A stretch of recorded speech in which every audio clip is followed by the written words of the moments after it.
저희가 8월 달부터 첫째 주에 목사님이 하신 거 같이 하고, 두 번째 주에 자기 실현, 그리고 세 번째 주에 약속까지 저희가 살펴보았고, 마지막에서는 저희가 이걸 한번 정리를 해드릴게요. 오늘 마지막 주에는요, 멘토의 심리학이라는 주제로 이제 이야기를 나누도록 하겠습니다. 그러니까 저희가 목사님이 얘기했던 거는 약속과 가치였고, 이제 저는 자아 실현이었어요. 근데 이제 성장한 사람들은, 우리가 성숙한 사람을 저는 이제 요즘 트렌드하고 맞게 멘토라는 단어로 한번 오늘 이 마지막 강의를 살펴보도록 할게요. 그래서 차례를 살펴보시면 처음에는 요즘 그 트렌드가 있어요. 해마다 그 트렌드가 있는데, 왜 요즘 시대에 이런 멘토가 이제 많은 사람들이 이 얘기를 하고 왜 사람들의 내면을 그렇게 자극하는지, 이거를 좀 사회심리학적으로 짧고 굵게, 굵고 짧게가 아니라 짧고 굵게 보도록 할게요. 그 다음 여러 유형의 멘토예요. 두 번째는 여러 유형의 멘토. 이건 어떤 거냐면, 요즘에 이제 멘토들이 많은데 우리나라의 이제 멘토들의 그 유형을 한번 저희들이 정리를 하고, 그리고 우리 교회 안에서 이런 멘토들에 대해서 살펴보도록 하겠습니다. 그러면 이제 왜 멘토인가, 이거를 살펴보기 전에 우리 몇 분한테 제가 한번 물어볼게요. 우리 해외파가 되신 우리 미경자매가 아니라 영민자매. 영민자매는 요즘에 멘토라고 하는데 왜 사람들이 멘토를 이렇게 찾는 것 같아요? 그런 좀 생각을 좀 해봤어요? 왜 멘토를 찾는 걸까? 답은 없습니다. 답은 없어요. 멘토를 찾는 이유요? 예.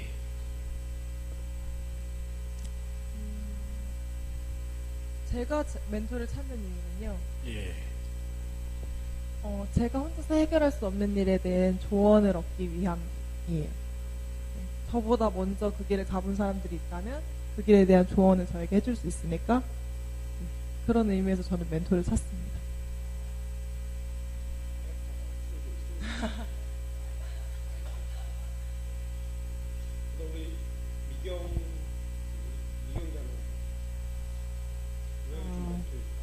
네, 저는 개인적으로도 멘토가 필요하지만 일단 사회가 많이 다양화되고 있고 많은 개성을 가진 사람들과 또 다양한 길을 찾아가는 사람들이 많아지고 있기 때문에 더 그러니까 하나로 정해진 인간상이 아니라 다양하게 닮아갈 수 있는 멘토상이 필요되고 있지 않나 싶어요. 그러니까 가치가 다양화되고 사람들의 사상이 다양화되니까 그렇지 않을까 싶습니다.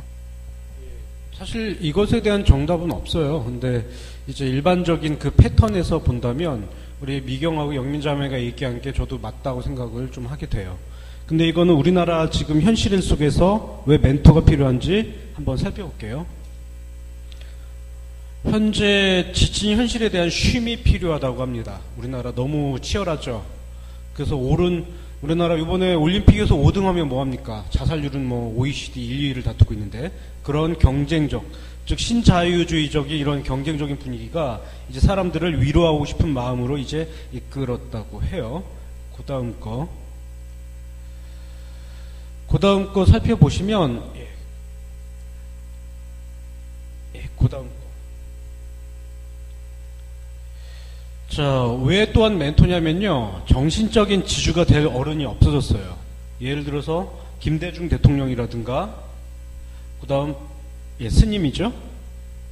법정 스님 잘하십니다. 까먹었어요. 잠깐 긴장해가지고.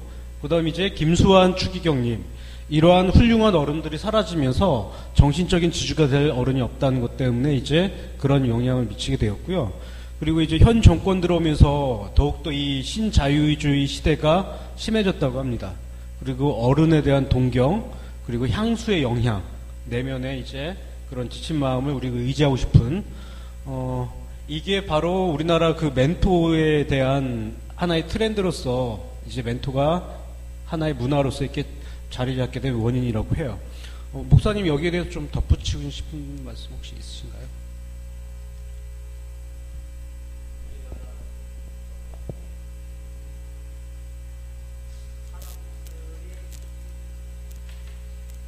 사람들이 살아가면서 스스로들 좀 자각하는 게 있다면 그 눈에 보이는 뭐 물질 세계라든지 어떤 삶의 이런 부유함들은 우리가 계속 누리고 살아가는데 사실은 그 내면이나 어떤 정서적인 면에서는 늘 좀 문제를 가지고 불안한 삶을 사는 것 같아요. 그러다 보니까 좀 더 고차원적인 삶을 살아갔던 사람들의 삶은 어땠을까?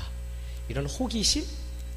그래서 우리 시대의 어떤 제가 볼 때는 조금 고차원적인 나와 다른 삶을 살아간 사람에 대한 동경 이런 게 또 있어서 아마 멘토에 대한 좀 관심이 많지 않을까 그런 생각 들어요. 네. 적고 있는 권찰님한테도 마이크를 좀 드리고 싶네요. 예, 넘어가겠습니다. 예. 여기 사실 뭐 김대중 대통령부터 해가지고 우리가 알고 있는 김수환, 추기경, 벅점 스님, 종교나 정치적으로 저희들하고 많이 틀릴 수 있어요. 어떤 사람한테는 싫어하는 사람일 수도 있는데 일반적으로 이 세 분들이 떠나면서 우리나라 사람들이 많이 내면이 공허하다고 합니다. 현재 한국은 한번 살펴볼게요. 현재 한국은 저도 상담 공부를 하고 있고 지금 영민자매나 미경자매도 이제 뭐 치료나 특수교육 쪽에 이제 올인을 하고 있는데 이 힐링이라고 해요. 치료, 세라피.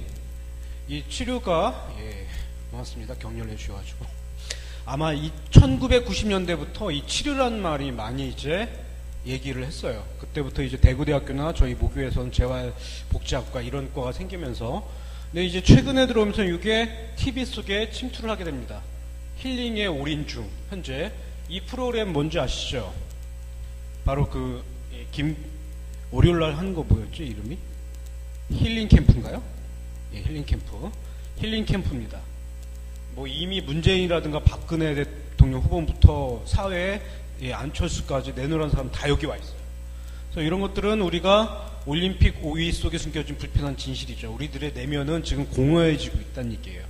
그래서 혼탁한 사회 현실에서 올바른 것에 대한 향수가 이런 힐링에 대한 이제 하나의 요소로서 우리나라에서 리드로서 이제 자리를 잡게 되었다고 우리가 볼 수가 있겠습니다. 그래서 요즘에 여러분들이 서점을 가면요, 뭐 멘토 책밖에 없어요. 안철수부터 뭐 우리가 알고 있는 문재인부터 해가지고 김재동 씨가 쓴 책들. 근데 이런 것들이 이제 어디까지 가냐면 기독교 서점에도 많이 지금 하나의 흐름으로 지금 타고 있습니다. 그걸 우리가 뭐 세상 문화를 기독교 문화가 따라간다고 좋다 나쁘다 우리가 희비를 걸린 호불호를 따진 건 아니고 이렇게 우리가 트렌드를 좀 아는 그런 눈을 여러분들이 가졌으면 좋겠어요. 자, 그 다음 거 한번 살펴보겠습니다. 현재 한국은인데 그런 멘토라는 단어가 언제부터 시작을 했냐면요. 이 멘토라는 단어는 1980년대부터 취약가정 청소년과 성인 후원자를 연결하면서 이제 시작을 했다고 해요. 그러니까 저도 이제 예전에 대학원 처음에 들어갔을 때 멘토 상담을 했거든요. 근데 이런 멘토라는 게 교육 현장에도 많이 있어요. 제가 생각하는 그런 멘토. 지금 미경 자매 같은 경우에 교육 현장에 있는데 이 멘토라는 프로그램이 혹시 뭐 돌아가고 있거나 이런 게 있어요, 혹시? 예. 전문가니까. 네, 요즘 학교 사회에서는 예. 멘토가 교사들 사이에서 신규 교사와 경력 교사 사이에서 멘토가 운영되고 있고 학부를 졸업하고 학교에 바로 가서 현장에 대해서 좀 미비하게 아는 것들이 적은 상태에서 경력 교사분들의 멘토가 이용이 되면서 또 학교에서 배우지 못했던 것들을 현장에서 또 배울 수 있고 그렇게 멘토제가 운영이 되고 있습니다. 그렇군요. 예, 잘 들었습니다. 영민자매는 어때요? 지금 뭐 대학교에서도 이런 멘토가 많이 있나요? 프로그램이? 저희도 학교에서 대학생들과 이렇게 지금 이것처럼 취약가정 청소년을 이어주는 프로그램이 있어요. 그래서 천안시에서 후원하고 이제 우리 학교 학생들이 연결이 돼서 하는 건데 주말 토요일이나 이럴 때 학교 안 가는 날 대학생하고 청소년 한 명씩 연결을 해서 어디를 가까운 데를 놀러를 간다던가 체험학습을 하는 프로그램 같은 게 있어요. 혹시 목사님 뭐 목회 현장에서도 이런 멘토가 많이 있나요? 네, 지난주에 CBS하고 작은 교회 살리기 그 운동단체랑 MOU 협약식을 맺었는데, 그게 뭐냐면 CBS 그 방송국에서 이 작은 교회들, 개척교회죠, 좀 목회자들을 후원하고 이렇게 자립할 수 있도록 도와주기 위해서 이제 방송국이 나서야 되겠다 해서 그 개소식을 해요. 다음 주 9월 14일에 그걸 준비를 위해서 우리 나사렛대 신민규 총장님이 같이 관여하고 계셔서 저도 방문해서 이제 얘기할 건데, 하여튼 좀 대형 교회들이 작은 교회들을 돕고 또 이끌어주고, 또 거기 안에서는 뭐 이렇게 물질적으로 돕는 그런 차원이 아니라 목회 환경이라든지 목회 노하우라든지, 또 그 작은 교회 섬김 콜센터라는 전화도 만들어서, 그래서 어떤 상담이나 또 이런 것들까지도, 정신적인 그 어떤 공항까지도 이렇게 같이 좀 상담하고 나누려고 지금 준비하고 있어요. 네.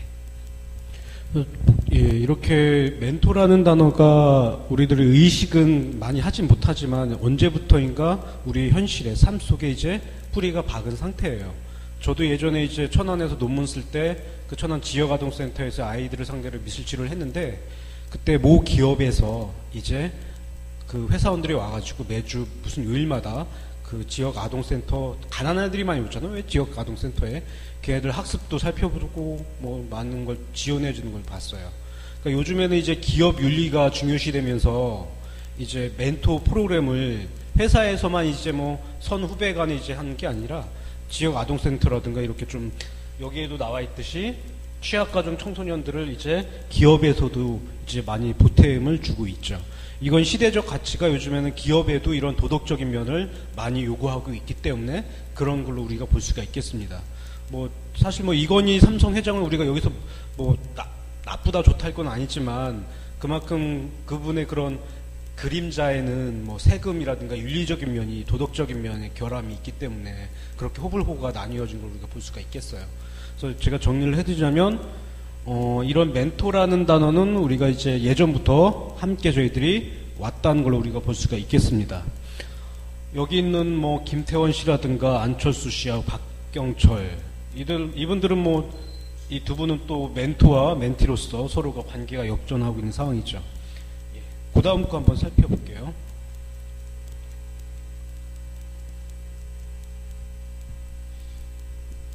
그러면 왜 멘토가 필요한가? 이거를 조금 그 심리학적으로 제가 좀 풀어서 좀 설명을 해드릴게요.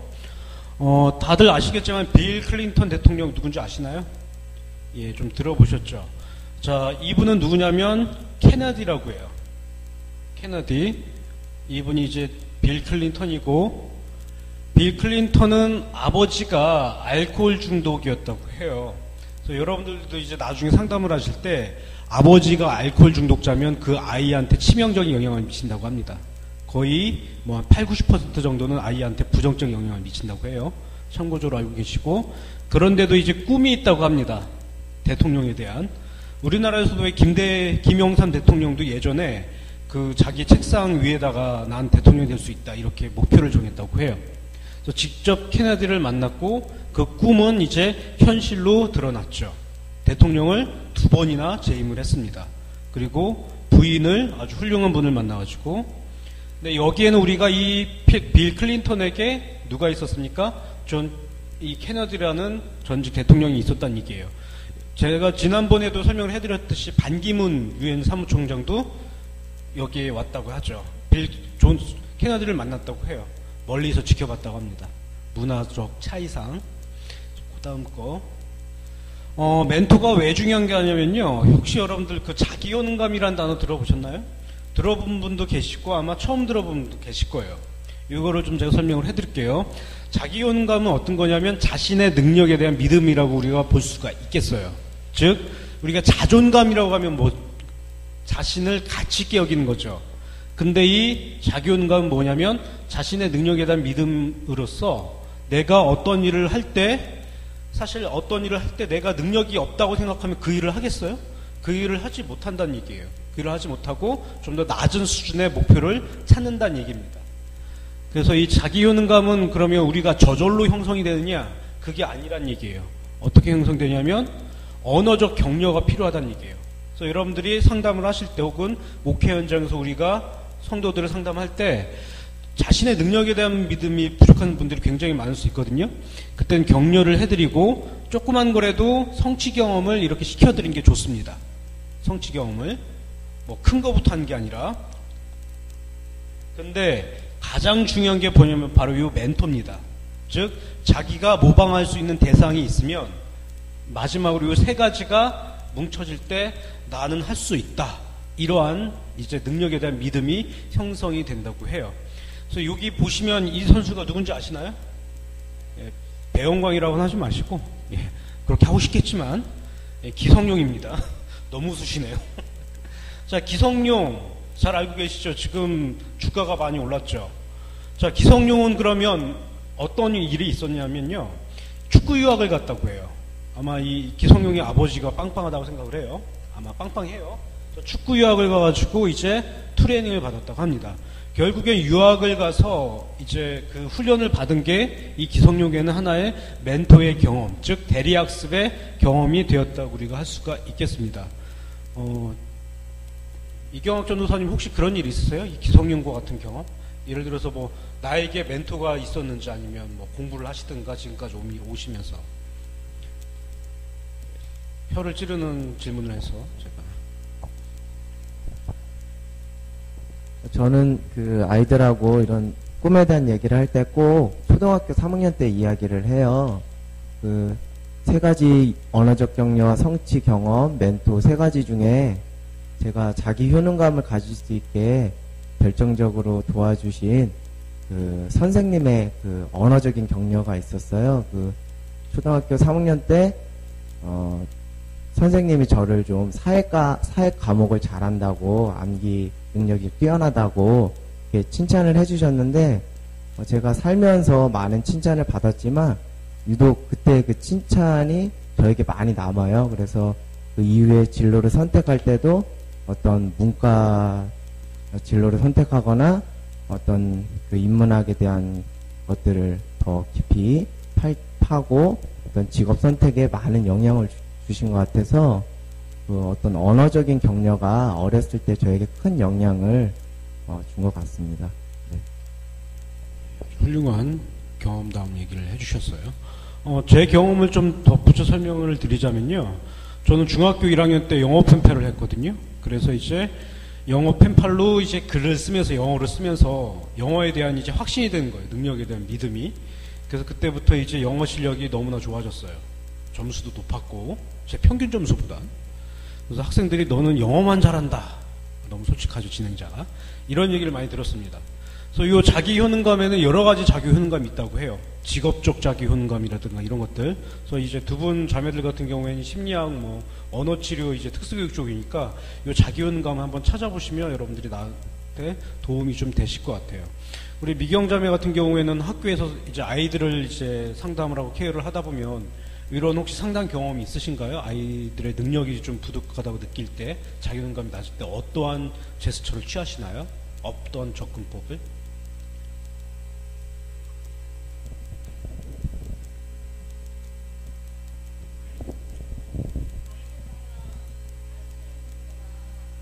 능력이나 다 차이가 있는데 특별히 제가 가르치는 아이들은 일반 아이들보다 그 성취 속도가 느리고 좀 빠르게 이게 효과를 얻는 아이들은 아니라서 그 아이들이 많이 학습 좌절감에 빠지거나 무기력해질 경우가 많은데, 그때 제가 할 수 있는 말은 아주 작은 것이지만 그 아이가 잘하는 강점을 찾아서 언어적으로 격려하고 칭찬해주는 것만으로도 굉장히 그 아이들이 나중에 학습을 할 때나 어떤 활동을 할 때 되게 도전적으로 하고 열심히 하려 하는 모습을 보면서 이게 그 아이들의 자기 효능감에 도움을 주지 않을까 싶기도 해요. 그리고 또 제가 그 아이들에게 어떤 모델링이 돼서 제가 이렇게 하는 먼저 솔선수범한 행동들 또한 그 아이들이 나중에 뭔가 활동을 할 때 본받고자 하는 모습이 보였을 때 이게 그 아이들에 좀 도움이 될 수 있지 않을까 싶습니다. 박경장 전문가 맞아요. 예. 아주 훌륭한. 예. 지금 두 분이 얘기를 하셨듯이 자기혐의라는 것은요, 결국엔 별거 아닌 건데 우리가 별거 아닌 것에 대한 그 보살핌을 못 받고 있어요. 어렸을 때부터 우리가 들었던 부정적인 자기 말들 있죠. 아버지가 뭐 친구들이 이런 것들. 근데 이제 이런 것들이 쌓이다 보면 사람들이 굉장히 나라한 존재에 대해서 가치를 다운시켜 버려요. 현실은 그렇지 않은데. 그래서 뭐 우리가 이 강의를 통해서 자기연감을 좀 찾아봤지만 여러분들이 돌아가셨을 때는 내 자신은 나에 대한 능력에 대한 믿음을 잘 보고 있는지. 왜 그러냐면 이 자신에 대한 능력에 대한 믿음이 잘 형성돼 있어야지 목표를 이제 내가 가능한, 도달할 수 있는 가능한 목표를 세우게 될 수 있다고 해요. 좀 많이 좀 길이 되어 있는데 결국에 이 멘토라는 것은 이 자기효능감하고 연결이 된다는 얘기죠. 자기효능감, 그쵸? 우리가 심리학적 이론으로 보면은 이 효능감이 높을 경우에는 보다 높은 목표 설정과 수행을 한다고 해요. 근데 효능감이 낮은 경우에는 과제 도전에 대해서 회피한다고 합니다. 그러니까 아무리 뭐 서울대 갈 능력을 갖고 있다 해도 자신에 대한 능력에 대한 믿음이 부족하면 어때요? 그보다 더 낮은 대학교를 간다는 얘기예요. 낮은 목표를 추구하고. 그래서 저도 대학교 4학년 때 저를 이제 좀 깊이 있게 저를 내다보는 후배가 있었거든요. 근데 그 친구가 그러는 거예요. 선배는, 형님은 뭐 노력 많이 해놓고 다른 뭐 사람들보다 앞에 나와서 이끄는 사람들보다 더 준비가 돼 있는데 본인은 그렇게 생각하고 있지 않다고 이런 얘기를 하더라고요. 그때는 그게 무슨 말인가 했는데 세월이 좀 지나가지고 제가 도전할 때 제때 도전하지 못한 걸 보면서 이게 바로 그거였구나 라는 생각을 좀 해보게 됩니다. 이번에 남자 축구가 동메달을 땄죠. 예, 영국 잉글랜드를 물리치고 이거에 대한 이야기를 조금 후에 해드리겠습니다. 자, 멘토의 힘, 우리가 흔히들 얘기하면 박세리 퀴즈라고 하거든요. 요거 혹시 기억하시나요?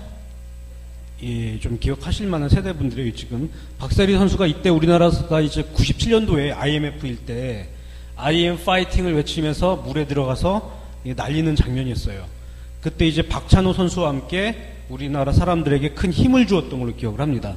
그래서 박세리 선수가 이때 여기에서 수상을 하면서 흔히 말하는 박세리 퀴즈라는 단어로 이제 그 이후에 김연아, 예. 그리고 뭐 김현미, 김미연 이런 선수들이 많이 나오게 돼요. 근데 이 선수는 누구냐면 신 선수입니다. 신지혜. 예. 이 선수가 얘기를 한 거예요. 이 이후에 우리나라 여자 골프는 최강의 실력을 갖추게 돼요. 제가 여기서 얘기하는 건 어떤 거냐면요. 우리들에게 그 처음에 존재가 있냐 이 얘기예요. 이 멘토의 모델링할 대상이 우리가 항상 처음이 어렵다고 하거든요. 그 집안에서도 이제 처음 한 사람이 나오면 그걸 모델링 삼아가지고 뛰어넘는 사람들이 나오게 돼요. 중국의 농구를 우리가 좀 얘기를 하자면 야오밍이라는 농구 선수가 있습니다. 2m 23에 다 아시는 분도 있을 거예요. 그 선수가 이제 NBA에 진출하면서 이제 속속히 미국에서 NBA로 진출한 사람들이 늘어나요. 이와 마찬가지로 한 사람의 재능이라는 것은 이 멘토가 있느냐 없느냐가 그 후속타로 이제 영향을 미칠 수가 있다는 얘기예요. 예, 그 다음 거 한번 또 살펴보겠습니다. 자, 2002와 2012년 우리나라 축구는 떴습니다. 히딩크가 와가지고 우리나라를 4강에 올려놓았어요. 4강에. 근데 2012년, 자, 지금은 또 어떤 일이 있었죠? 영국 그 정도쯤이야. 이런 이야기를 해요. 그래서 영국을 우리가 승부차기 끝에 물리치고 우리나라가 3등을 하게 되죠. 이 선수들에게 인터뷰를 했다고 해요. 어떤 것이 중요했냐고 하니까 바로 2002년 선배들이 있었다고 하니까 그렇습니다. 좀 우연인 게 이때 감독이 누구였죠? 바로 홍명보 선수가 이때 감독이었어요. 이런 걸 통해서 우리가 멘토가 왜 여러분들이 돼야 되고 그리고 멘토의 중요성을 우리가 여기서 좀 깨달을 수가 있겠습니다. 자, 멘토의 역설인데 요기 한번 살펴볼게요. 자, 에디슨이 얘기를 했다고 해요. 제가 어제 천국에 가가지고 에디슨을 만났거든요. 믿거나 말거나겠죠. 그분이 그러더라고요. 이분이 얘기한 거 좀 기억하시나요? 노력이 가장 중요하다고 했는데 이분이 아니라고 하더라고요. 아니라고. 고개를 100만 번 들면서 뭐라고 했냐면 보는 것이 힘이다라고 했습니다. 보는 것이 힘이다. 제가 파워포인트 할 때 좀 색을 진하게 해야 되는데 보는 것이 힘이다라고 얘기했어요. 즉 제가 여기에서 여러분들의 또 한번 강조를 해드릴 것은 여러분들은 지금 무엇을 보고 있습니까? 내가 보고 있는 것들, 내가 있는 장소들, 이런 게 나를 나타낸다는 얘기예요. 그래서 보는 것의 중요성을 통해서 우리가 여기서 멘토의 그 영향력을 살펴볼 수가 있다는 얘기입니다. 참고로 우리가 예전에 그 대리학습이라고 하거든요. 이게 모방을 통해서 옛날에는 그 슈퍼맨 영화를 보다가 날개 달고 뛰어내리는 순수한 학생들이 많았대요. 예, 그런 얘기들도 있다고 해요. 예, 그 다음 거 한번 또 살펴볼게요.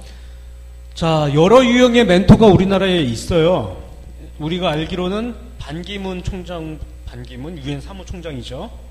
더 해가지고 요즘엔 참 우리가 기독교 안에서 참 뭐라고 할 수는 없는데 스님들 전성시대예요. 스님들 전성시대.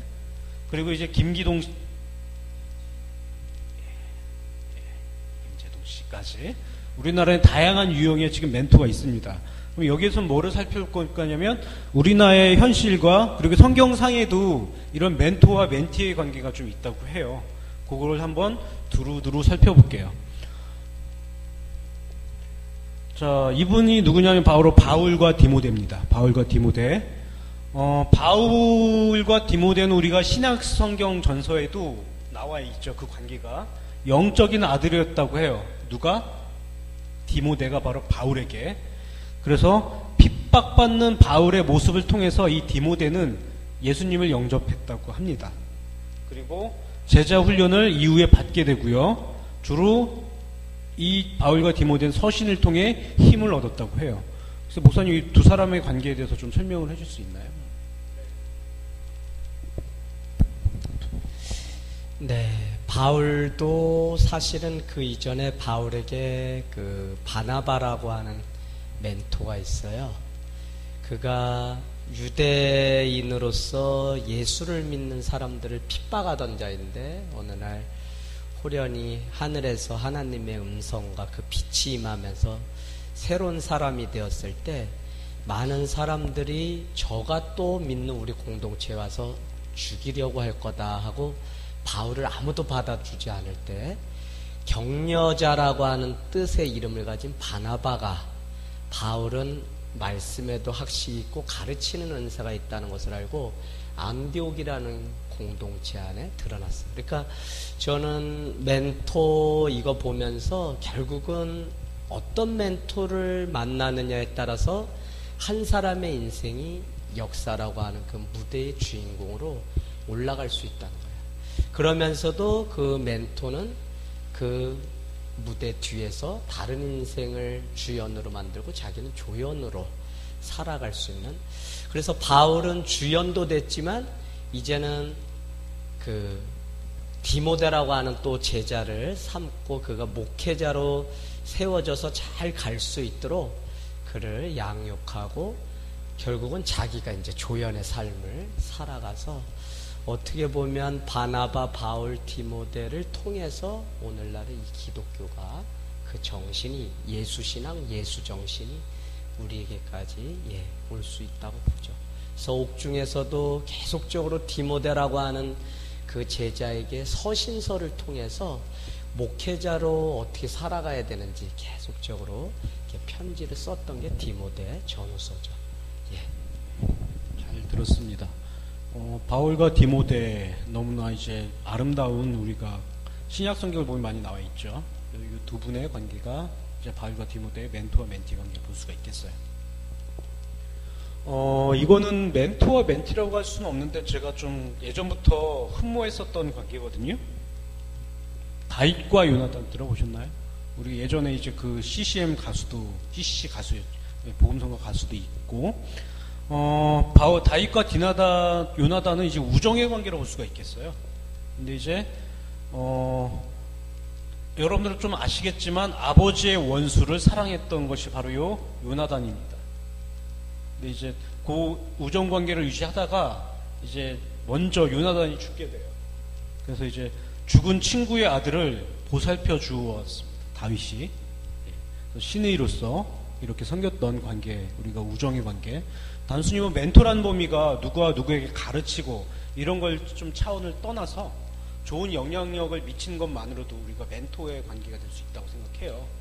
그래서 요즘 뭐 안철수 씨도 얘기하는 게 나에게는 뭐 한 300명 하고 뭐 500명의 멘티가 있다고 하죠. 멘토가. 이렇듯이 그 멘토라는 게 뭐 상하적인 관계가 아니라 이제 우리가 관계를 받고 좋은 걸 갖고 영향을 준다면 좋은 멘토의 관계가 될 수 있다고 생각을 해요. 우리 뭐 영민 자매 같은 경우에는 혹시 이런 관계가 있었어요?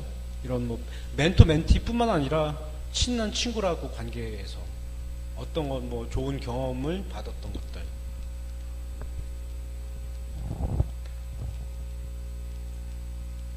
멘토와 멘티의 관계라기보다는요, 중학교 때 친구가 있었는데, 그 친구 덕분에 제가 좀 약간 이렇게 다운된 시기에서 나올 수 있었던 도움을 줬던 친구가 있어요. 중학교 막 1학년, 2학년 때까지는 굉장히 조용하고 굉장히 존재감 없는 아이였거든요. 중3에 올라오면서 그 친구를 만나고 그 친구가 굉장히 활발하고 그런 친구여서 그 아이의 좋은 영향력을 제가 많이 받았던 것 같아요. 그래서 그 덕분에 저도 이제 뭐라 그래야 되지?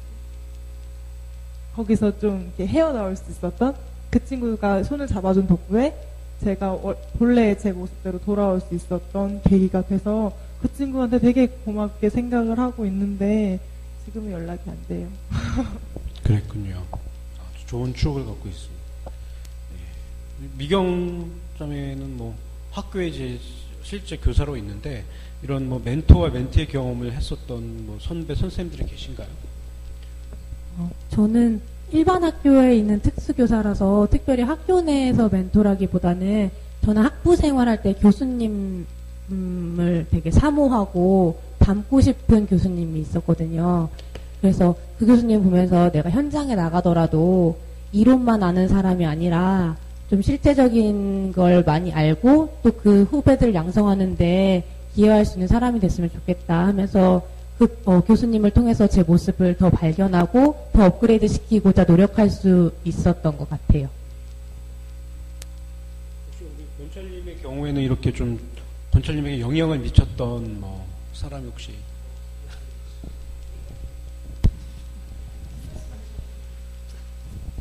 에이, 마음으로 받아들이겠습니다. 그 다음 거 한번 살펴보는, 예. 그러면 우리나라를 한번 살펴볼게요. From an to 낙곰수라고 제가 정의를 내렸는데, 극과 극이에요. 우리나라 이 멘토의 극과 극으로 드러나는데요.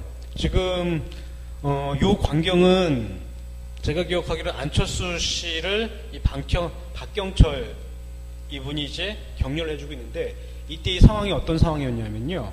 그때 서울시 시장 선거 때 이제 그 지금 서울시장 박원순 시장하고 안철수 씨하고 이제 만났다고 해요. 근데 이때 그분이 더 좋은 대안을 갖고 있어가지고 대인배답게 물려줬다고 합니다. 그래서 그 이후에 이 박경철 씨가 약간은 안철수 씨를 이해할 수 없다는 듯이 굉장히 감동하면서 울었어요. 그래서 그때 이렇게 끌어안는 장면입니다. 그래서 여기 좀 글씨가 안 보이는데 이 두 분들은 또한 어떤 일을 하고 있냐면 대학생 부산대로부터 해가지고 대학생 희망 그런 또한 멘토의 역할을 하고 있어요. 그래서 요즘에 쓴 멘토의 시대 강준만 교수님이 쓴 책에 의하면 이제 강준만 씨는 이제 이 안철수 씨를 비전 제시형 멘토라고 합니다. 비전 제시형 멘토. 그래서 이제 좀 실천적으로 이 안철수 씨와 박경철 씨는 부산대로 돌아다니면서 각 대학에서 이제 많은 강연과 희망을 주고 있죠. 그 다음 참 너무나 극과 극인데 우리가 얘기하는 요즘 낙곰수 너무나 극과 극으로 이제 얘기하고 있는데 우린 대통령이 싫어요. 너무나 대통령을 그러니까 지금까지 대통령 우리나라 민주주의가 시작한 이후에 방송에서 이렇게 대통령을 까는 사람들은 없었어요. 도대체 저는 무슨 생각으로 어떤 자신감이 있다고 해야 되나? 호불호를 떠나서 이분들도 역시 하나의 멘토로 우리가 볼 수가 있겠습니다. 특히 김어준 같은 경우에. 그래서 교주용 멘토라고 이제 정의를 내리셨더라고요. 그래서 제가 알고 있는 상담심리 예전에 좀 제가 짝사랑했던 여자도 지금은 뭐 아무런 관계 아니었습니다. 여기에 빠져 있더라고요. 사회운동에. 그래서 우리나라의 멘토는 이렇게 극과 극으로 나눌 수가 있겠고, 요 사이에 중간 지점에 또 많은 멘토들이 있을 거예요.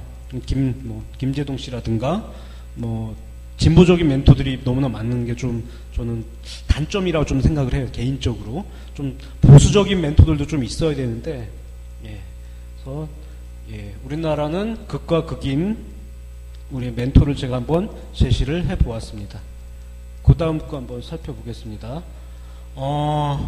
사실 요즘엔 너무 안철수 씨 얘기만 많이 해요. 근데 저는 그분보다도 어쩌면 아까 바나바와 바울 관계에서 본다면 이 박경철 씨가 아마 바나바가 아닐까 하는 생각을 해보았어요. 그래서 저는 이 박경철 씨에 대해서 좀 조명을 좀 해볼게요.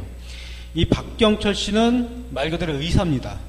근데 이분은 독특했던 게 어떤 거냐면 익숙한 것과의 결별을 시작해요. 그래서 실천을 통해서 보여주는 게 이분이 이제 의사지만 경제학 서적을 한 권을 냈습니다. 시골 의사 경제학이라고. 그래서 경제학 서적을 냈는데 어떻게 냈냐면요. 뉴욕타임즈라든가 이런 영어 신문을 봤대요. 근데 거기에 이제 경제학적인 영어가 있는데 거기에 이제 빠지다 보니까 지속적으로 이제 그런 지경까지 꾸준히 보니까 올라갔다고 해요, 수준이. 그래서 이분의 특기는 어떤 거냐면 이 경제학 서적을 공부하다 보니까 굉장히 딱딱한 거예요. 사람 냄새가 안 보이는 거예요. 뭐니 해도 머니가 중요하구나. 이걸 느끼니까 인생이 허무하다고 하는 거예요. 믿거나 말거나 각색입니다. 그래서 어떻게 했냐면 철학까지 봤다고 해요. 철학 서적. 왜? 철학은 인간에 대한 해안을 제공해 주기 때문에 이건 사실입니다. 그래서 이제 어떻게 또 했냐면 이분은 이제 그 이후에 클래식 음악을 추천을 받아가지고 거의 그 레지던트 때 한 15만 원에 상당한 돈을 클래식 음반 명반을 그냥 사놨대요. 그래가지고 꾸준히 클래식을 들어가지고 어느 날부터인가 클래식이 자기 귀에 들리더라고 하더라고요. 베토벤 운명도 들으면서 운명에 대해서 생각해보고 내 운명도. 그래서 이분은 이렇게 자기의 영역을 넓혀가고 있다는 얘기죠. 그래서 어쩌면 우리 교회로 적용을 시킨다면 이런 인문학 강의라든가 이렇게 하는 것도 우리의 영역을 넓히는 거죠. 그리고 이제 미경이도 이제 유학에 대한 꿈과 비전을 넓히려고 하고 있는데 이런 것들도 계속 자기의 영역을 넓히는 거죠. 이제 그래서 이분이 얘기한 게 뭐냐면 요즘에는 너무나 경쟁률이 치열해지기 때문에 똑똑한 사람들이 너무나 많기 때문에 자신의 분야만 파고든다고 인정받는 시대는 지났다는 얘기예요. 예를 들어서 예전에는 석사만 해도 교수 되는 시절이 있었어요. 예전에는 뭐 교사들도 그냥 했어요. 교대 나오면. 근데 요즘엔 그렇지 않다는 얘기예요. 그래서 뭐가 중요하냐? 차별력은 바로 뭐냐면 영감과 상상력이라는 얘기죠. 창조력. 그래서 이런 것들에 대한 가치를 이분이 얘기를 합니다. 그래서 그 다음 거 여기 이분이 쓴 책이죠. 주식 투자란 무엇인가. 사실 의사가 이렇게 할 수도 있을까요? 이것도 전 능력이라고 생각을 해요. 이것도 우리 이경학 전도사님은 제가 가끔씩 칼 같은 질문을 하는데 본인도 이제 목회자로서 이제 훈련을 받고 계시는데 자기의 영역을 혹시 넓히고 싶은 분야가 있나요? 전도사님. 저는 좀 목회 현장에 몸을 담으면서 인간에 대한 것들에 대해서 좀 더 깊이 있게 좀 살펴봐야겠다는 생각이 들어서 정말 하나님의 형상으로 창조된 인간이 참 어떤 존재인가, 인간을 모르고서는 어떻게 보면 그 목회를 반쪽만 안다는 생각이 들어서 더 깊은 인간 존재에 대해서 깊이 좀 알아가고 싶다 하는 좀 생각이 들고, 조금 요즘에는 어떻게 하면 그 삶의 질, 어떻게 보면 관계의 그 풍성함, 어떻게 보면 어떤 아까 전에 강사님이 말씀하신 것처럼 어떤 인간의 내면의 힐링 뭐 이런 부분들에 대해서 조금 표면적으로 그런 힐링이 아니라 내면 깊은 곳에서 우리가 어떻게 하면 좀 깊은 힐링이 될 수 있을까 그런 생각들을 좀 해보면서 앞으로도 좀 그런 쪽으로 공부를 좀 더 별도로 해보고 싶다는 생각을 해보았습니다. 예, 인간에 대한 관심, 목회를 하시려면 사람을 알아야 되니까 아주 중요한 전도사님의 또 하나의 그런 학문에 대해 영역을 넓히는 기회가 될 것 같아요. 예. 그다음 우리 세 분 중에서 이제 제가 안 시킬게요. 한번 자율적으로 한번 얘기해 보실래요? 영역을 넓히고 싶은 그런 거.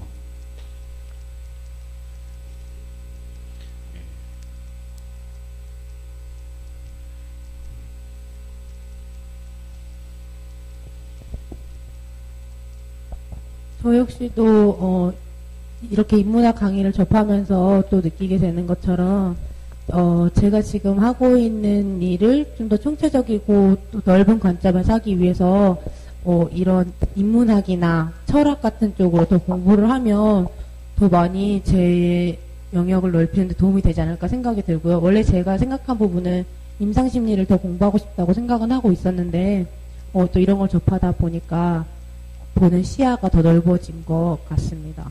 네. 영민자매는 싱가포르, 이러지 말고 싱가포르 갔다 오니까 어떤 좀 그래도 이 영감이 생기셨나요? 외블러가 아니라 영감이 외블러.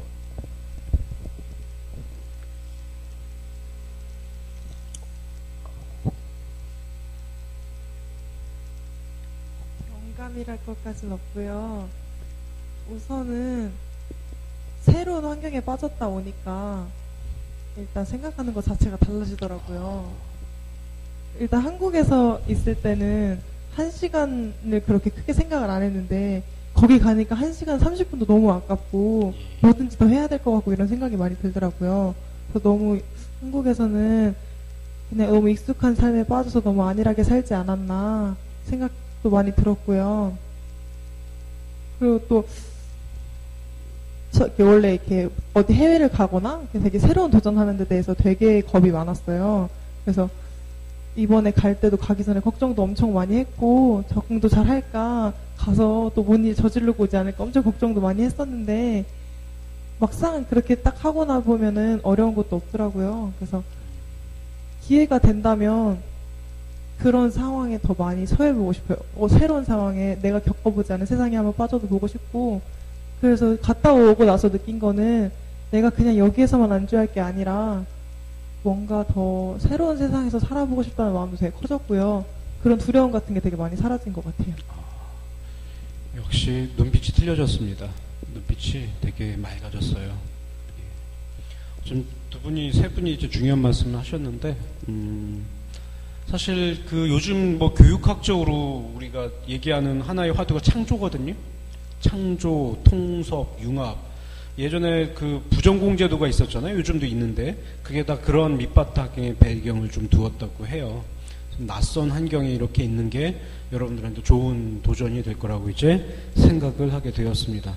이제 세 분이 말씀하신 걸 들으면서 저도 역시 도전을 좀 많이 받았어요. 저도 이제 계속 영역을 넓혀야겠다는 거. 제 얘기를 좀 해드릴게요.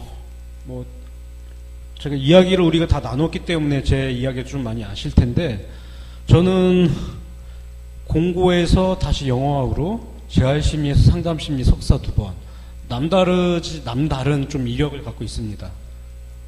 그리고 내성적인 성격에 대해서 굉장히 열등감이 심했어요. 지금 제 나이가 만으로는 이제 25인데, 나이치고는 흰머리가 많습니다. 고민을 많이 해서 그래요. 나를 키운 8알은 노력이었다. 이런 엄청난 말을 좀 해드리고 싶어요. 이렇게 막 나갈 때도 있죠, 지금은. 고다음 거. 그래서 제 멘토도 많이 있는데, 예전에 고향교회 친척형이, 이제 이분이 리더십이 있었어요. 그래서 이분을 통해서 남 앞에 서는 거에 대한 이제 내 안에 그런 모델링이 좀 됐었던 것 같아요. 그리고 현재는 이제 하늘땅 교회가 멘토이자 멘티라고 이제 생각을 하게 됩니다. 여기 있는 안미경, 안영민, 그리고 우리 권찰님, 전도사님, 목사님이 저한테 또 멘티이자 멘토란 얘기죠. 예. 그 다음 것도 살펴보겠습니다. 이 외갈인데, 외갈이 지금 방황하고 있죠. 이분한테도 멘토가 좀 필요할 것 같아요. 그래서, 그 다음 거 한번 살펴볼게요. 정리를 좀 해보겠습니다. 저희가 첫째 주에서는 이 가치라는 걸 저희가 좀 했었어요. 그래서 요 가치에 대해서 목사님이 한번 정리를 우리 좀 해주셨으면 좋을 것 같아요. 네, 우리가 첫 번째 주에 했던 가치라는 거, 결국은 왜 우리가 인문학 강좌를 하는지에 대한 답을 찾는 시간이었거든요. 그래서 사람이 누구냐라는 거 우리가 질문했을 때 결국은 서로의 등과 등을 기대고 살아가는 존재다. 그래서 완벽함이 아니라 부족하기 때문에 서로를 필요로 하는 존재다. 그런데 중요한 것은 사람이라는 존재는 어떤 힘의 원리에 자기 인생의 힘의 방향을 따라 살아가는데 그게 바로 우리가 말하는 가치, 내가 가치를 어디에 두고 살아가냐에 따라 그 삶의 방향들이 이제 정해진다고 얘기했죠. 그리고 중요한 것은 김장훈이나 우리가 많은 사람들 예를 들었지만 그 가치라는 건 다른 사람은 이해할 수 없지만 본인은 거기 안에서 가장 중요하다고 생각하는 그 가치가 있다는 거야. 그래서 뭐 그가 수영을 하고 또 그렇게 새를 들어 살면서도 그 다른 사람을 돕는 일에 자기 삶의 가치들을 이렇게 쏟는 걸 보면서 총체적으로 인문학도 그러고 가치에서도 결국 우리가 최고의 가치를 사람으로 여겨야 되지 않느냐. 그러면서 제가 조지 벨런트의 행복의 조건 중에 행복한 사람의 그 하버드를 졸업한 사람들의 통계를 보니까 그 안에는 신앙이라는 덕목도 있었고 용서라는 덕목도 있었고 가장 중요한 거는 제가 연민이라는 덕목이 있었다는 거예요. 연민. 다른 사람을 불쌍히 여기는 마음. 그래서 우리가 가치 중에 여러 가지 중에 우리가 어떤 가짐과 어떤 것이 되는 가치, 됨의 가치에 우리가 전부 빠져서 살아갈 것이 아니라 내가 목사가 되고 또 내가 아파트를 가지고 명예를 가진 후에 그 위에 내가 어떤 가치를 가지고 살아갈지 서양 아이들은 그렇게 가르친다 그러죠. 그래서 나눔과 섬김의 가치로 우리가 나아갈 때 연민을 느낄 때 그것이 또 나를 행복하게 만드는 중요한 한 가지다. 이제 거기까지 우리가 말씀하셨고요. 예.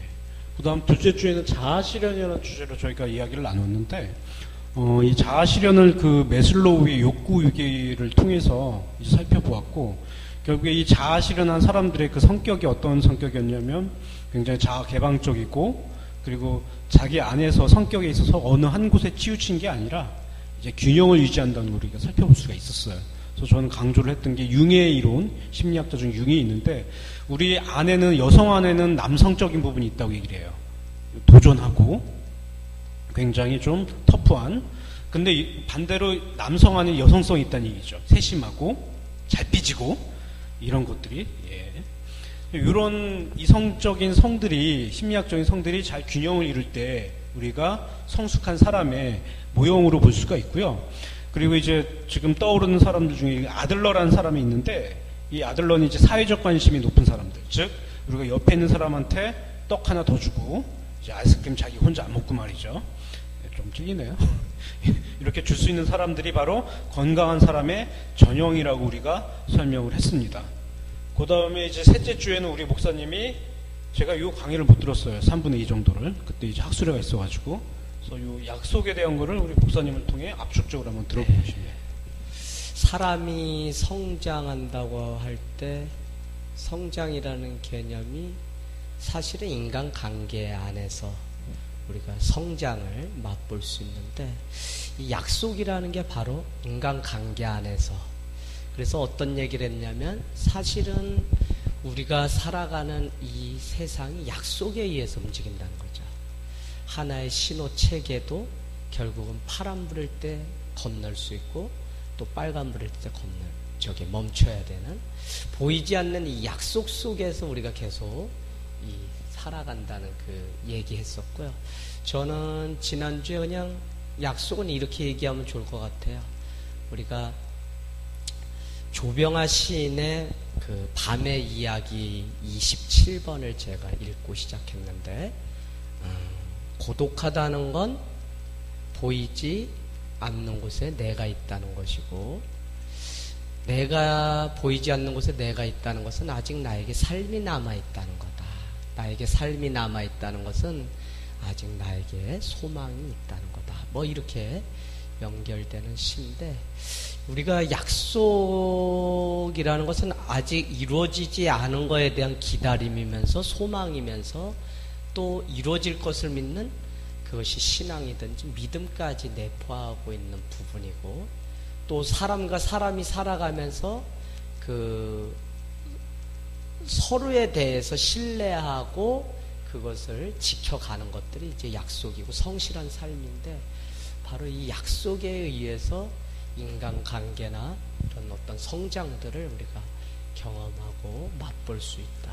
그래서 지난주는 하나님의 이야기까지 갔어요. 그래서 성실하신 하나님이라고 그럴 때 그 성이라고 하는 한자를 제가 풀었죠. 그래서 이룰 성자에 말씀 어자가 합쳐졌는데, 말한 대로 이루는 게 성실한 삶이죠. 그래서 약속을 잘 지킨다는 것은 결국 성실한 삶이고, 또 한 가지 중요한 것은 약속이라는 것은 결국은 그 인격체 대 인격체의 약속이기 때문에, 그것이 깨어질 때 우리는 서로 좌절감도 맛보고, 그래서 건강한 삶 성장의 경험을 한다는 것은 다른 말로 어려서부터 그 약속에 대한 성취감을 많이 높여주는 아이가 건강하게 살고 또 건강한 사회를 이뤄간다고. 그래서 우리 부모님들이 아이와의 그 작은 약속조차도 좀 잘 이뤄갈 때 아이들이 그것을 통해서 성실한 삶이 뭔지, 또 어떤 약속에 대한 성취감 때문에 다른 사람과의 인간관계에서도 이제 그렇게 살아갈 수 있다는 얘기까지 우리가 했죠. 네. 예. 그래서 오늘까지 저희가 4주째에서는 첫 번째 주에는 가치와 자아실현, 약속, 그리고 이제 멘토의 심리학이라는 주제로 성장에 대한 관점을 좀 망라를 해보았습니다. 그럼 멘토를 우리가 살펴볼 때 어떤 분이 멘토일까 생각을 해보니까, 우리가 아까 김장훈 씨 얘기를 했었죠. 전셋집도 얼마 안 되고 유명한데 그에 못지않은 분이 바로 이분이시더라고요. 예수님. 집도 없으셔가지고 산에서 주무셨던 분이시고, 제자들의 배신 속에서도 섬겨주었던 분이시고, 마지막에 돌아가실 때는 이제 인간적인 모습도 보여주셨지만 다 이뤘노라 이렇게 말씀하시면서 돌아가신 분이 우리들에게 영원한 멘토가 아닐까, 이런 마지막으로 제 생각을 정리를 좀 해보았습니다. 뭐 참고문헌은 오늘 저는 2권의 책을 참고를 했어요. 멘토의 시대와 뭐 그리들의 생각을 훔치다 이렇게 했고, 마지막으로 저희들 한번 질문을 잠깐 받도록 하겠습니다. 자율적으로. 이 강의 내용도 그렇지만 뭐 개인적으로 궁금하신 거 있으면 질문을 해주셔도 괜찮을 것 같아요. 네, 오늘 강의 잘 들었고요. 우리가 계속 8월 한 달 성장이라는 주제로 우리가 지금까지 계속 왔는데, 성장과 이 멘토, 이걸 어떻게 우리가 좀 이렇게 관련성을 맺어서 멘토의 심리학을 성장이라는 것에 좀 이렇게 맞춰서 얘기할 수 있을지. 예. 그러니까 더 쉽게 얘기하면 멘토의 심리학이라는 제목으로 이렇게 우리가 성장, 성숙 얘기할 때 하신 이유, 그렇게 얘기하면 더 쉬울 것 같아요. 네. 이건 제 강의 스타일하고 좀 맞물려 떨어지는데, 좀 저희 강의를 좀 실용적으로 좀 하려고 요즘 트렌드와 맞게 좀 제가 융합을 좀 해보았어요. 그래서 이제 멘토의 심리라는 주제로 좀 강의를 준비를 하게 되었고, 이걸 좀 교회에게 적용을 시킨다면 이미 교회 안에도 이런 멘토와 멘티의 관계는 있다고 생각을 해요. 제자 훈련이 그 예가 될 수 있는데, 어쩌면 저는 거기에서 좀 우려가 되는 게 너무 신앙적인 거 안에서만 이렇게 터치를 하게 되면 이제 인격적인 뭐 정의라든가 이런 것들은 좀 부족하지 않을까. 그래서 저도 이제 예전 교회 다닐 때부터, 사람교회 다닐 때부터 얘기했던 게, 왜 저 사람은 신앙은 좋은데 성격은 안 좋다 이런 얘기를 해요. 그래서 두 박자가 같이 이제 어울릴 수 있는 그런 프로그램을 교회에서 만들고, 좀 그런 것에 대한 것을 우리가 좀 도전을 주게끔 하기 위해서 이제 요 멘토의 그런 내용들을 교회에 적용시키면 어떨까 이런 생각이 좀 들었어요. 그래서 오늘 강의는 이렇게 준비를 했던 건, 멘토하고 어쩌면 성장이란 주제가 약간 엇박자일 수도 있거든요. 근데 저는 이거를 좀 우리 교회에서 좀 그 멘토라는 단어를 좀 생각해 보면서 준비할 수 있게 해봤습니다. 나도 지금 이게 우리가 잘 연결고리를 맺지 않으면 이게 또 다른 한 부분으로 끝날 수 있어서 이제 그래서 질문한 건데, 내 개인적으로는 멘토가 성장 안에 하나의 좋은 소주제일 수 있겠다 싶은 게, 결국 우리가 성장은 혼자 하는 게 아니라 내 삶의 어떤 모델이 되고 나를 끌어주고 지지해 줄 수 있는 그 멘토가 누구에게나 다 필요한 것처럼, 그런 면에서 이 멘토도 성장과 관련 지어서 우리가 좀 얘기해 볼 수 있겠다, 그런 생각이 들어요. 결국은 또 우리도 누군가의 멘토가 돼야 되기 때문에 우리가 그래서 일하는 것도 인문학이라는 거 우리가 지금 계속하지만 어떤 뭐 스킬이나 또 실용적인 면도 얘기했지만, 그걸 떠나서 우리 인간 존재의 집, 이거를 우리가 좀 넉넉하게 만들어가는, 어떻게 보면 되게 철학적이고 이런 의미들이 더 존재론적인 의미가 있어서 조금 엇박자가 될 수 있는데, 그럼에도 불구하고 멘토를 통해서 우리가 성장한 것처럼 또 우리가 멘토가 되어서 누군가의 인생을 성장시켜 줄 수 있기 때문에 성장에 대한 이야기랑 잘 맞겠다, 그런 생각이 오늘 들었어요. 네.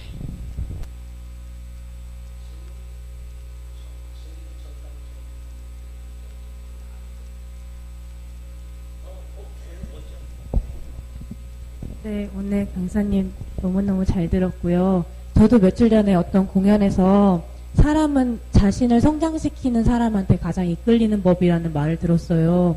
그 말을 듣고 오늘 또 이렇게 강사님 준비하신 이 강의를 들으니까, 정말 성장을 하려면 나 혼자 할 수 없는 거구나 라는 생각을 했고, 그 면에서 멘토가 정말 필요하겠다는 생각도 들었습니다. 제가 궁금한 점은, 아까 강의 중간에 강사분께서 이제 친척형에게서 자신감을 배웠다고 말씀하셨는데, 그 외에 지금 하고 계시는 이런 진로나 학업적인 면에서 내게 멘토가 됐던 분이 있었는지 궁금합니다. 저를 미경자매가 얘기해 주니까 떠오르는 분이 한 분 있는데, 이 상담을 하려면 6년 그 개인적인 문제를 우리가 좀 볼 수 있는 시간이 필요하거든요. 이걸 개인 분석이라고 해요. 상담을. 그래서 저는 이거를 6년 동안 그 개인 분석을 좀 받았어요. 6년. 그 정신분석이라고 대상관계. 거의 뭐 한 이쪽 상담을 하려면 15년 뭐 이상 받아야 된다고 하거든요. 저는 6년 동안 받으면서 이제 그분을 통해서 제 자신에 대한 그런 능력이라든가 이런 것들, 회피했던 것들을 깨달을 수 있게 되었고, 이제 아버지에 대한 긍정적인 감정을 객관화시킬 수가 있었어요. 그러니까 어머니가 피해자다 이런 생각을 갖게 되었었는데, 이분하고 정신분석 훈련을 받으면서 이제 그게 인지적으로 되게 쉽거든요. 아버지 좋아하면 되지. 근데 그게 안 돼요. 이게 깨닫고 해석하고 직면하고 순환하는 과정이 필요하면 되게 오래 걸리거든요. 토해내고.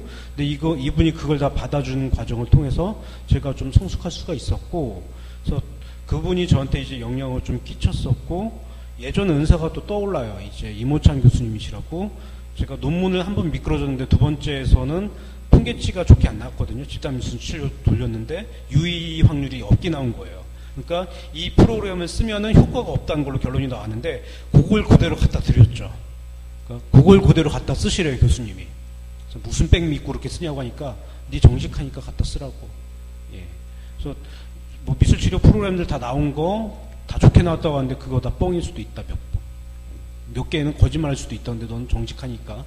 그렇게 또 그 교수님이 생각나고, 일단 지금으로선 그 두 분이 생각나시고, 그리고 아버지가 좀 떠오르시는 게, 저희 아버지는 제가 어떤 길을 가게 되면 늘 쳐요. 먼저 흔들어요. 네가 흔들릴 수 있는지 안 흔들리지. 그런 다음에 이제 안 흔들리면 그냥 내버려 두세요. 그 아버지가 또 하나의 멘토였다고 생각을 하고요. 이 자리에 계신 뭐 이재학 목사님이나 뭐 이경학 전도사님도 멘토라고 할 수가 있겠네요. 무엇보다도 지금 더 눈이 초롱초롱해진 안미경 자매도 멘토입니다.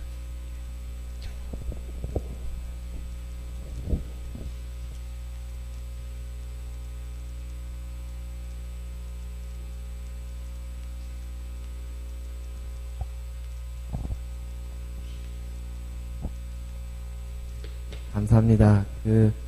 오늘 멘토에 대해서 배우면서 관련된 좀 떠오르는 단어들이 생각나요. 그러니까 멘토라는 것은 꼭 한 사람의 인생에 영향력을 미치는 사람이라는 생각이 듭니다. 그래서 우리 강사님이 생각하기에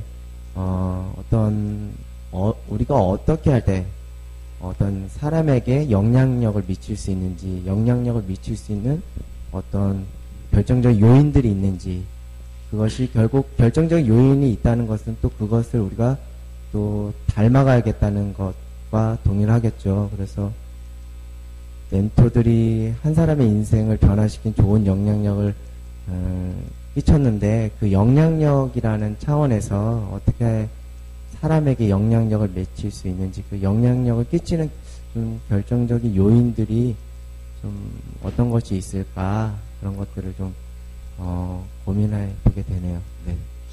예, 그거에 대해 제가 질문을 좀 대답을 드리자면, 요즘 성폭행 때문에 논란이 되고 있는 한 목사님이 계시거든요. 예, 제이 목사님이시라고. 근데 그분이 이제 교회를 하실 때 청년들을 이제 뭐 회장이라든가 이런 사람을 시키려면 꼭 스카이대학교 학생들을 시켰어요. 그러니까 속된 말로 이제 인재라고 하죠. 그래서 많은 사람들이 비판을 했어요. 저 사람은 뭐 인재를 그냥 학교 학벌만 보고 시킨다. 근데 그분이 했던 말 중에 저는 아주 좀 감명이 있는 게, 교회 다니는 청년들이 왜 사법고시 이런 데 많이 합격하면 안 되냐. 그거 합격 더 해가지고 영향을 더 끼쳐야 되는 거 아니냐. 이런 말씀을 하셨어요.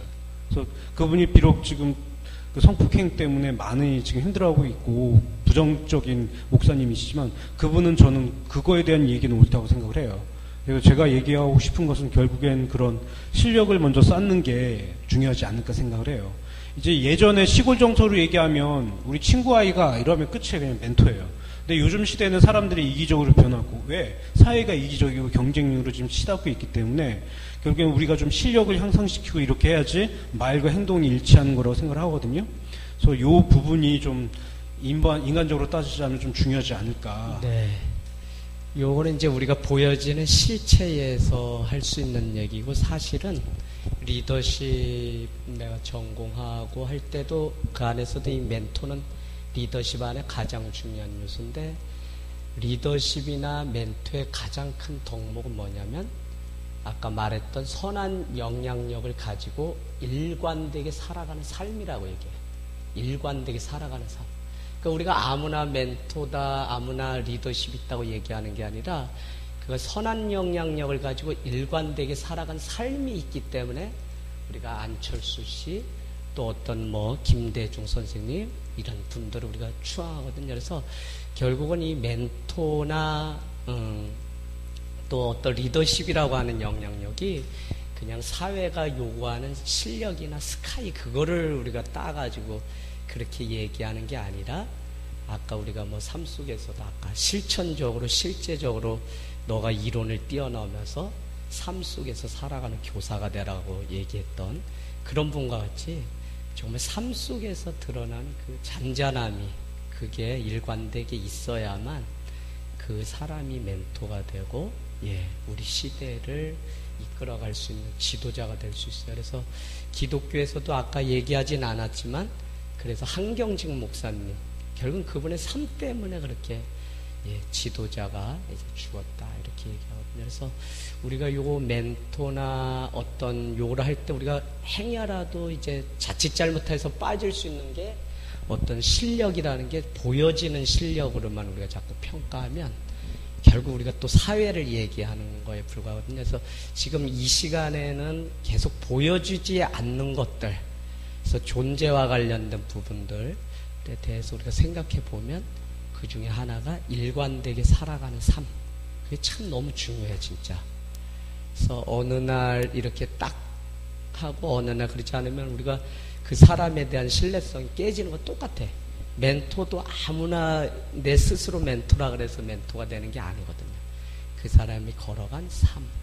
그리고 또 중요한 한 가지는 아까 나는 그 그림 때 그 얘기하려고 하나 했는데 멘토는 뭔가 앞서서 바라보는 눈이나 목적이 분명히 있어야 돼. 아까 그 새처럼. 그래서 그거에 있어야지만 다른 사람들한테 이렇게 비전이나 어떤 것들을 제시해 줄 수 있기 때문에 그것이 꼭 지식적이지 않아도 돼요. 그래서 뭔가 앞을 내다볼 수 있는 미래적인 전망들, 이 식견이죠. 식견이라 해서 통찰력 이런 것들이 있으면 그래서 우리가 아까도 얘기했지만 아버지도 그러고 또 우리 어머니 뭐 이런 분도 우리가 뒤돌아서 보면 결국 내 삶의 멘토였다는 게 나보다 먼저 더 멀리 내다보는 그 눈이 있었거든요. 그래서 사실은 이제 교회랑 관련해서 우리가 생각해 본다면 우리가 신앙이라는 게 사실은 여기 있는 이것만 보는 게 아니라 멀리 이렇게 내다보는 거잖아요. 아무튼 미래적인 전망, 특별히 다가오실 하나님의 그 마지막 종말, 그거를 바라볼 수 있는 눈이 있어야만 또 신앙적인 멘토가 되고 또 사회에서도 그런 것 같아요. 그래서 이렇게 같이 걸어가면서도 저 사람은 뭔가 다른 곳을 바라보고 있는 그 눈. 그래서 우리가 그거를 준비해야 될 것 같아요. 그래서 아까 뭐 이렇게 또 이제 지금 전공하는 부분도 있지만 그 외에 더 이렇게 전공하려고 하는 것들 얘기했는데 그게 그 외에 격가지 학문이지만 그 융합 학문들을 통해서 내가 다른 사람들보다 뭔가 한층 더 멀리 볼 수 있는 것들을 키우려고 우리가 유학도 준비하고 뭘 이런 것들을 준비하는 거거든요. 단순히 그냥 우리가 학위 따고 어떤 내가 뭘 이루고자 하는 게 아니라 그래서 멀리 내다볼 수 있는 눈과 일관된 삶, 이 두 가지가 참 너무 중요한 것 같아요. 그래서 저는 지금 이렇게 와서 평가하자면 그냥 일관되게 물론 신앙 안에서 만났지만 이렇게 열심히 사시는 이런 분이 우리 시대에 어쩌면 귀한 멘토였다. 근데 그분이 누구냐? 바로 우리 부모님 같아요. 그래서 요즘 저도 그 멘토 요거 앞두고서 좀 생각하면서 나의 멘토는 누굴까 했더니 너무 많고 그 중에 특별히 빼놓을 수 있는 것 중에 한 가지가 뭐였냐면 책. 책이 참 나의 중요한 멘토였다. 그 얘기. 그래서 멘토는 꼭 눈에 보이는 그것만이 아니라 보이지 않는 것도 우리의 멘토일 수 있죠. 네.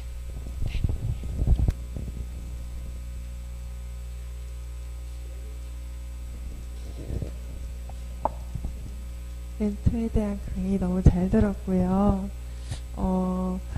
누군가에게 영향력을 미칠 수 있는 멘토가 될 수 있는 삶을 살 수 있다는 거는 누구나 바라는 것 같아요. 저 또한 그걸 바라고 있고, 제가 받았던 좋은 영향력을 누군가에게 또 그걸 베풀고 싶고, 그렇긴 한데, 그러려면 아까 목사님이 말씀하셨던 것처럼 제가 그런 영향력을 가지고 일관적으로 그렇게 삶을 살아갈 때 그게 될 수 있다고 생각을 하거든요.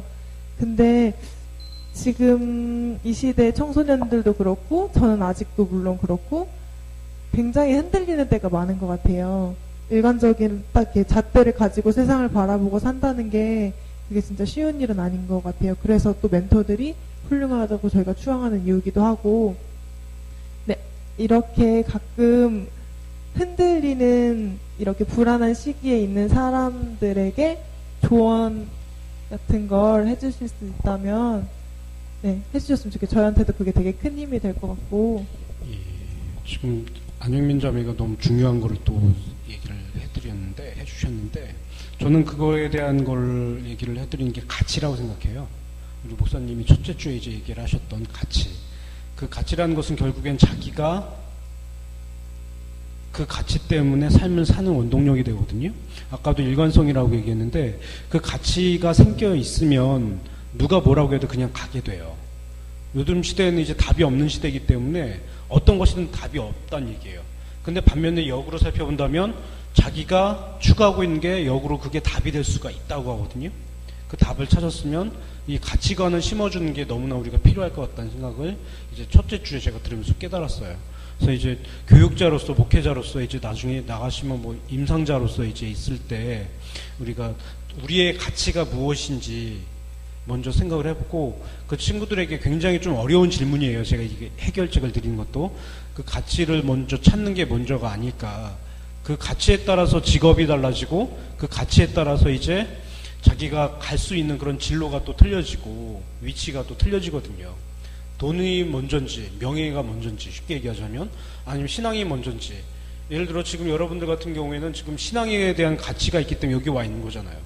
얼마나 피곤해요, 지금. 비도 오겠다. 적당히 빈대떡이나 부쳐 먹고 씻고 싶을 수도 있지만 가치가 중요하다고 좀 생각을 하게 됩니다.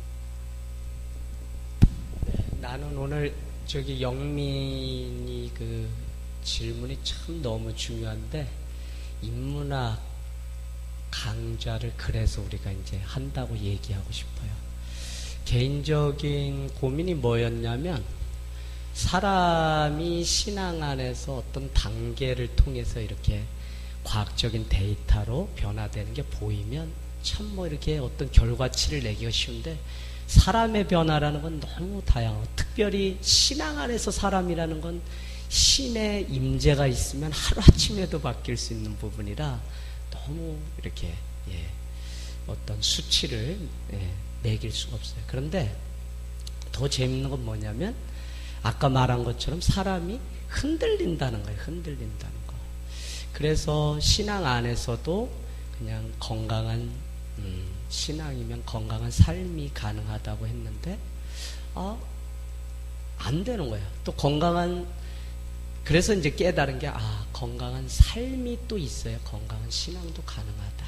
그래서 이게 사회적으로 지금 우리나라 같은 경우 자살률 1위인 게, 뭐 경제적인 자유나 어떤 부를 누릴 수 있는 수준은 높아졌는데, 그것을 누릴 수 있는 정신이나 어떤 이 기반은 약하기 때문에 가치도 다 흔들리고 다 흔들려서 너무 쉽게 자살이라는 단어를 우리가 신문에서 보게 됐어요. 그래서 제가 이 인문학 강좌를 통해서 계속 얘기 드리는 것은, 신앙이라 그래서 우리가 신앙 얘기만 하는 게 아니라 역사 얘기도 할 수 있고, 또 다 우리 사람의 얘기니까 또 사람에 대한 얘기도 할 수 있고, 그런데 결국은 어떤 가치라는 것도 내 인간의 그 내 집, 이 존재 집이 흔들리지 않으려면 내가 견고하게 잘 서 있어야 되는데, 그것들을 만들어가는 중요한 것들이 많이 있겠지만, 우리가 지금 하는 요소들 이런 거 다 중요하겠지만, 저는 어떤 가치나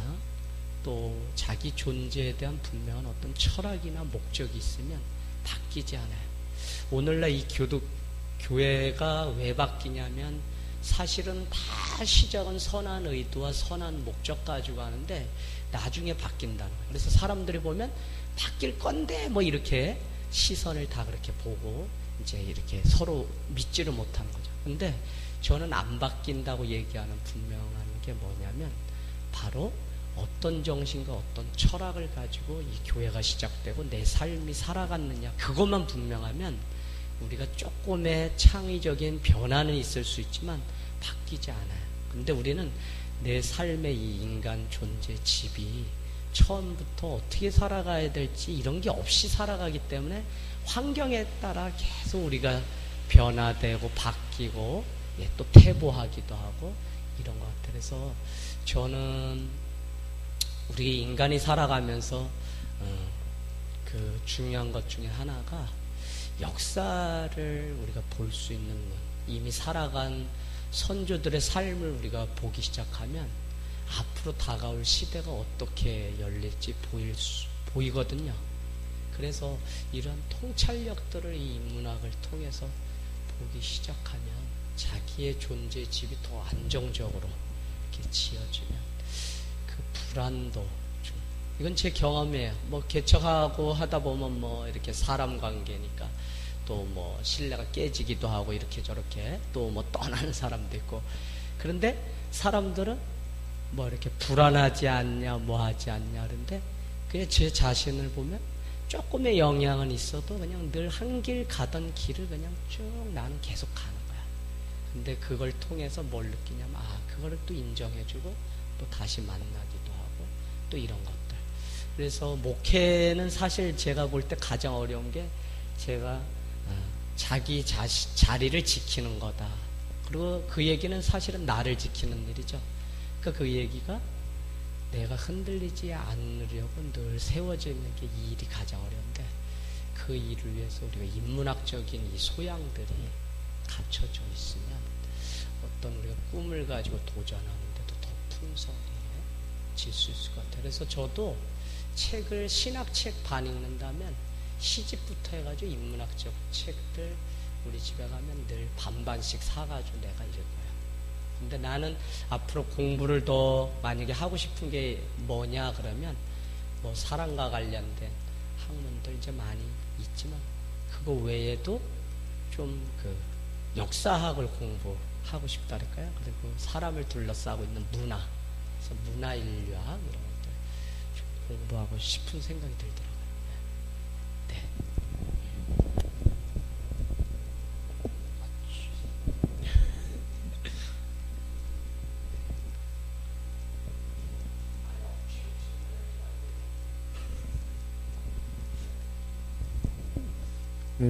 아까 저 영민자매가 질문이 아주 참 중요한 질문인 것 같아요. 삶에 실제적으로 우리가 맞부딪히는 문제인 것 같습니다. 그래서 일관되게 살아간다는 것은, 어떻게 보면 또 위기관리 능력이 있다는 거죠. 그래서 자기 내적인 능력, 내적인 힘이 어떤 위기를, 뛰어넘을 수 있는 힘이 있다는 건데, 저 그 중앙에, 그 중심에, 아까 전 목사님 서두에 말씀드린 것처럼 그 안에는 믿음이 있다는 말을 좀 하고 싶습니다. 그것은 하나님에 대한 믿음과 자기 존재에 대한 귀한 가치와 확신과 믿음이라고 생각하고, 또 한 가지는 꿈이라고 생각해요. 꿈. 예, 비전이라고 생각합니다. 그래서 제 경험을 비춰보더라도 어떤 위기가 왔을 때 꿈이라는 것은 앞을 내다볼 수 있는 것이잖아. 앞을 내다보고 내가 어떻게 되어갈 것이다라는 긍정적인 생각인데, 참 그게 참 필요할 것 같아요. 꿈, 이 시대의 그 꿈, 내가 바라는 거, 내가 원하는 거, 내가 잘할 수 있는 거, 이 꿈이 참 필요하지 않을까 싶은데, 안타깝게도 자기가 자기 꿈을 찾아갈 수 있게 좀 기회와 여건과 환경을 내어주어야 하는데, 부모나 다른 사람들이 오히려 그 자녀들의 꿈을 대신 찾아주려고 하는 안타까운 수고를 하는 경우가 있어서, 좀 청소년 시절에 어렸을 때부터 자기 꿈에 대한 것들에 대해서 좀 많이 고민했으면 좋겠어요. 그래서 그 영민자매 같은 경우도 요즘 대학생들이 대학교 가서 사춘기를 겪는다고 합니다. 왜냐면은 꿈이 확실하지 않기 때문에, 자기 진로에 대한 분명한 목적의식이 없기 때문에. 그래서 어떤 꿈에 대한 그 고민들을 좀 많이 해야 하지 않을까. 앞을 내다보고 열심히 달리려고만 할 것이 아니라 분명한 목적과 방향의식을 좀 가지고 살아가야 될 것 같고요. 그리고 요즘 시대가 지식이 아주 넘쳐나는 시대예요. 또 어떻게든지 자기가 마음만 먹으면 지식을 습득할 수 있는 시대인데, 생각이 정리가 안 된 사람들이 너무나 많은 것 같아요. 많이 채우긴 하지만 그것들을 자기 삶의 그 자기 존재에 대해서, 자기 꿈에 대해서 접목하고 적용하는 그 지혜가 좀 부족한 것 같습니다. 그래서 그 많이 채우는 것도 중요하지만 그것들을 자기 삶에 실제적으로 생각들을 정리하고 요목조목 내가 어디로 발을 내딜 것인가 하는 그런 것들을 좀 해보는 훈련들이 필요하지 않을까. 그래서 실질적으로는 좀 일기장을, 일기를 써보는 것도 참 좋은 실전 방법이 될 것 같다는 생각이 듭니다. 예, 지금 말씀을 들으면서 저희가 좀 순간적으로 떠올랐던 게 요즘엔 정보가 너무나 많이 넘쳐나거든요. 그래서 그런 정보를 우리가 자기에게 유익한 정보를 파악해내려면 내공이 있어야 된다는 생각을 좀 해봤어요. 그건 우리가 목사님도 책을 많이 읽으셨듯이 독서에 대한 것들, 책을 많이 읽으면 그게 이제 실력이 향상된다고 합니다. 내가 취해야 될 정보들. 그게 너무나 중요하고. 일단 오늘 강의 일단 정리를 한번 해보고 저희가 마치도록 할게요. 멘토 많이 얘기를 하고 오늘 저는 이제 복합적으로 한번 살펴보았는데 여기에도 부가적으로 설명을 하자면 굉장히 많은 것들이 추가가 돼야 돼요. 네, 그런 것들 살펴보기엔 시간적으로 저희가 한계가 있기 때문에 그래서 멘토를 제가 최종적으로 정리를 하자면 먼저는 내가 깨어 있어야 된다는 생각을 좀 해봐요. 이게 뭐 학문적으로 유능하고 이런 것보다도 나에 대한 정확한 인식이 이루어졌을 때 내가 나에게 맞는 멘토를 또한 찾을 수 있고 그게 우리 목사님과 전도사님이 얘기하는 자기에 대한 해안이고 의시라고 생각을 해보았습니다. 예, 저희 8월달 동안 어쩌면 좀 시범적인 그런 시간이었어요. 굉장히. 이건 대형 교회에서도 하지 못한 일을 저희가 한 거기 때문에 엄청난 자부심도 있고 한편으로는 좀 책임감도 좀 느껴져요. 그래서 10월달에 할 때는 저희가 좀 더 영적으로 좀 준비하는 시간을 좀 갖고 이렇게 하도록 하겠습니다. 예, 오늘 수고하셨고요. 끝난 다음에 또 이야기를